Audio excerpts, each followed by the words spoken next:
منظم التعاون الإسلامي له جهود كثيرة خاصة خلال السنتين أو 3 سنوات الماضية في مجال تحرير الشعب الكشميري.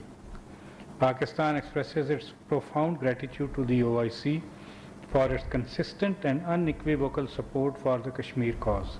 Undoubtedly, the timely and complete implementation of the decisions taken under the OIC resolutions and the action plan adopted by the contact group in its meeting of 22nd March 2002 would help in alleviating the sufferings of the Kashmiri people and finding a lasting solution to the Jammu and Kashmir dispute in accordance with the relevant UNSC and OIC resolutions.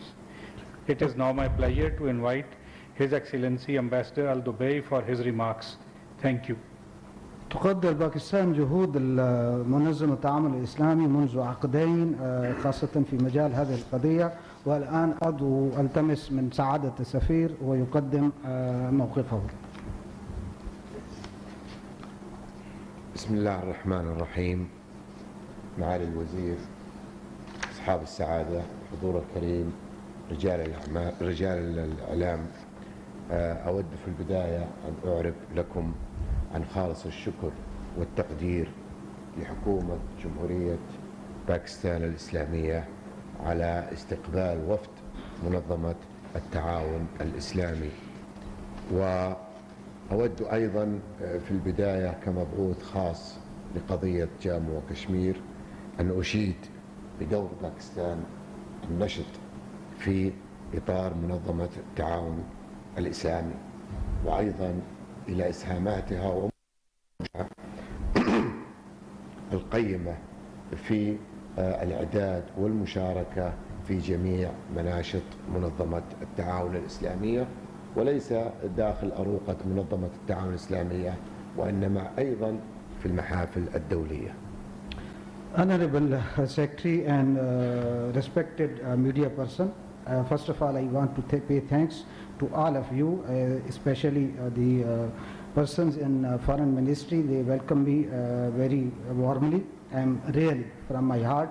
I am thankful with my team as well.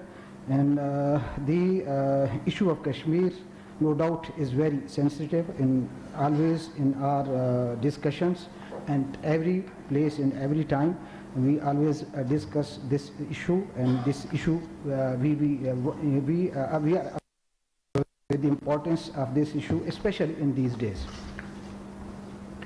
أيضا الهدف من هذه الزيارة هو لتقييم الوضع في جامو وكشمير، والتأكيد أيضا على دعم منظمة التعاون الإسلامي الكامل لشعب جامو وكشمير وتضامنها معه في كفاحه ونضاله من أجل حق تقرير المصير.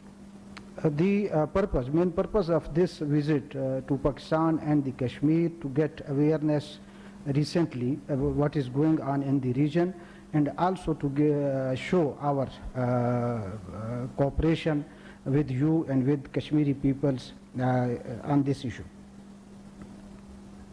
وكما تعلمون أيضا فإن جامو وكشمير وقضيتهم العادلة هي أقدم النزاعات المعترف بها دوليا والحاضرة على جدول أعمال منظمة التعاون الإسلامي.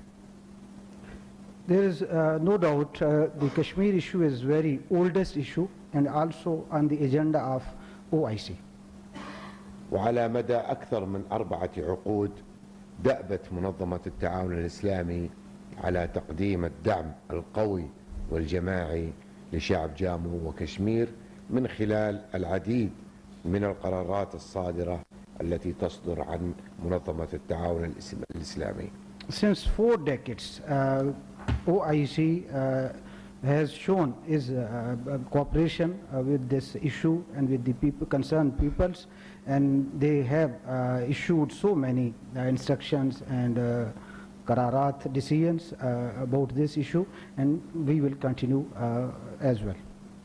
مجمل هذه القرارات التي تصدر سواء على مستوى القمة أو الاجتماعات الوزارية هي للتعبير والتضامن الكامل لشعب جامو وكشمير من أجل حق تقرير مصيره. The summary or the brief, all the decisions made by the OIC and all the policies issued by the OIC, the main concern was just to assist the Kashmiri peoples. في زيارتي كمبعوث خاص في 2021 عند عودتنا إلى منظمة التعاون الإسلامي قدمنا تقرير مفصل عن هذه الزيارة والنتائج وما شاهدناه من في هذه القضية. قدم إلى مجلس وزراء الخارجية في الدورة 49 التي عقدت في 48 التي عقدت في إسلام آباد في سنة 2022. The meeting was held in Islamabad, I think on 21. So the OIC presented their its comprehensive report on this issue. في اجتماع فريق الاتصال الخاص بقضية جامو وكشمير عقد على هامش الاجتماع الوزاري الذي عقد في إسلام آباد اعتماد خطة مفصلة لإسناد مهام محددة للفريق نفسه وللدول الأعضاء وللأمانة العامة والهيئة المستقلة لحقوق الإنسان. In a minister level meeting, the opinions and start from the all members of the OIC and the secretariat and also from every place we presented over there. أيضا الأمانة العامة تواصلت مع كثير من الدول لمناقشة كيفية تنفيذ هذه الخطة، واليوم أيضا تم النقاش مع الإخوة في وزارة الخارجية عن كيفية تنفيذ هذه الخطة. The Secretariat also discussed in detail the action, plan of action in this regard, and today also we have discussed in detail this plan. منذ التغيير الديموغرافي الذي حصل والقوانين التي أصدرها الجانب الهندي في أغسطس 2019 كل المؤتمرات الوزارية وفرق الاتصال الخاصة بهذه القضية دعت الجانب الهندي أيضا إلى التراجع عن هذه القرارات الغير قانونية والأحادية. The illegal steps taken by the Indian government in 2019 August, all the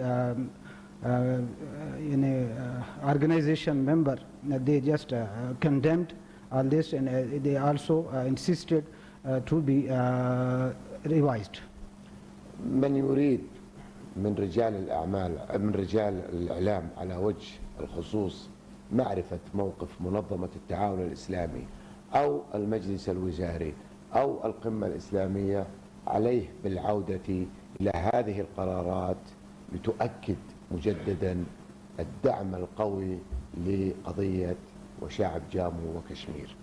I just want to convey the media person who are over here, the organization of Islamic Cooperation, the member as well, they also all wanted all these steps, illegal steps taken by the Indian government in 2019 should be revised.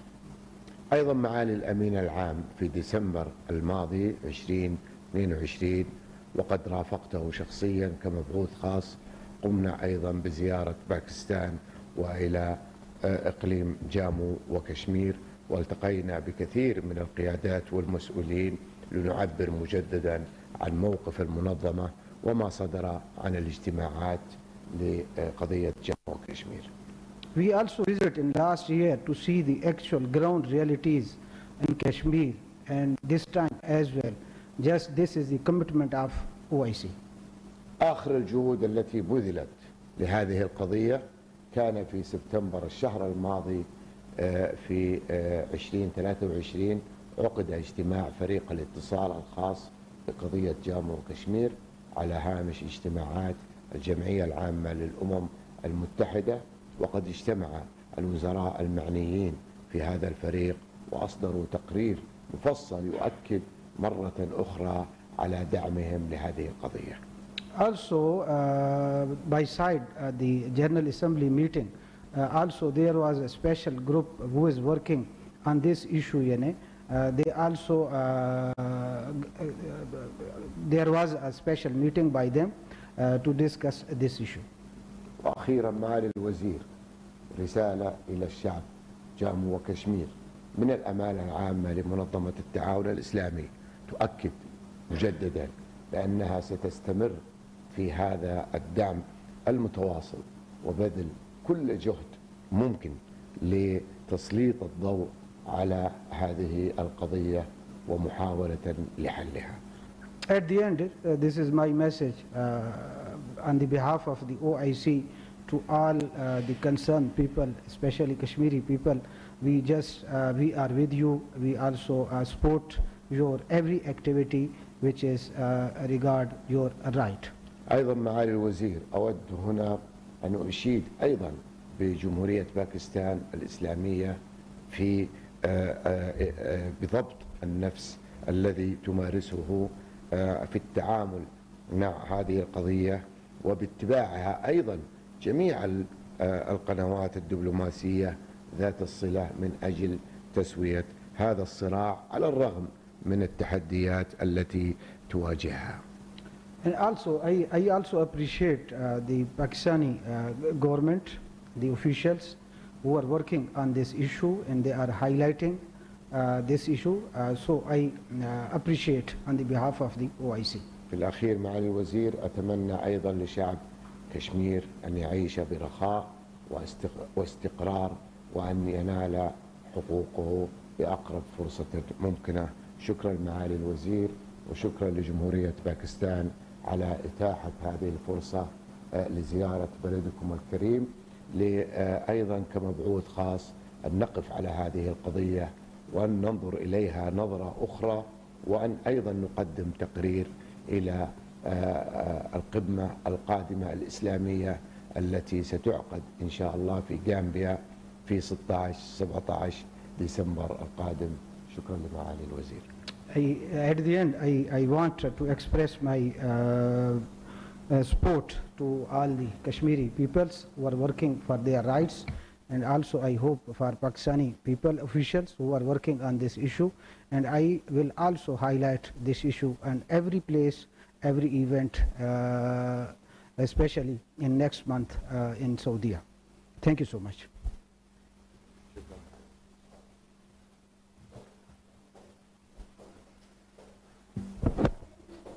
Secretary खारिजा साइरस सज्जाद काजी और कश्मीर पर ओआईसी के नुमाइंदा खुसूसी की news conference आपने मुलाहिजा की। उनका कहना था कि नुमाइंदा ओआईसी को मकबूल